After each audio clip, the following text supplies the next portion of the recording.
Welcome to our channel. Today we how to enable revoke.cash on Polygon approvals for security. Quick tutorial step by step clearly. To enable revoke.cash on Polygon approvals, start by opening your web browser. Navigate to the revoke.cash website. Once on the homepage, connect your wallet by selecting the option appropriate for your wallet type. Choose Polygon from the network options available. Once connected, you will see a list of your token approvals on Polygon. Review the list carefully to identify any approvals you wish to revoke. Select the approval you want to revoke by clicking on the corresponding button. Confirm the revocation in your wallet's pop-up notification. Wait for the transaction to process, which may take a few moments. You will receive a notification confirming that the approval has been successfully revoked. Repeat this process for any additional approvals you wish to manage. Finally, make sure to disconnect your wallet from revoke.cash after completing your tasks for added security.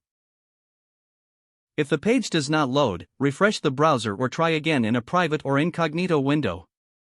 Make sure you are using the correct email address, then retype it carefully to avoid small typos. If your password is not accepted, use the reset option and create a new strong password you can remember.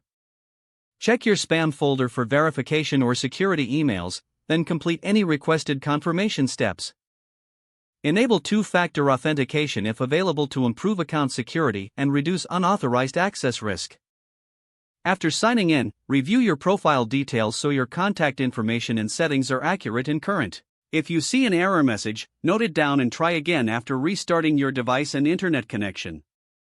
Log out when you finish, especially on shared devices, to keep your account and payment information secure.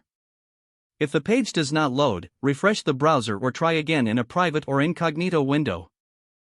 Make sure you are using the correct email address, then retype it carefully to avoid small typos. If your password is not accepted, use the reset option and create a new strong password you can remember. Check your spam folder for verification or security emails, then complete any requested confirmation steps. Enable two-factor authentication if available to improve account security and reduce unauthorized access risk. After signing in, review your profile details so your contact information and settings are accurate and current. If you see an error message, note it down and try again after restarting your device and internet connection. Log out when you finish, especially on shared devices, to keep your account and payment information secure. Don't forget to like this video and subscribe to our channel for more step-by-step tech guides.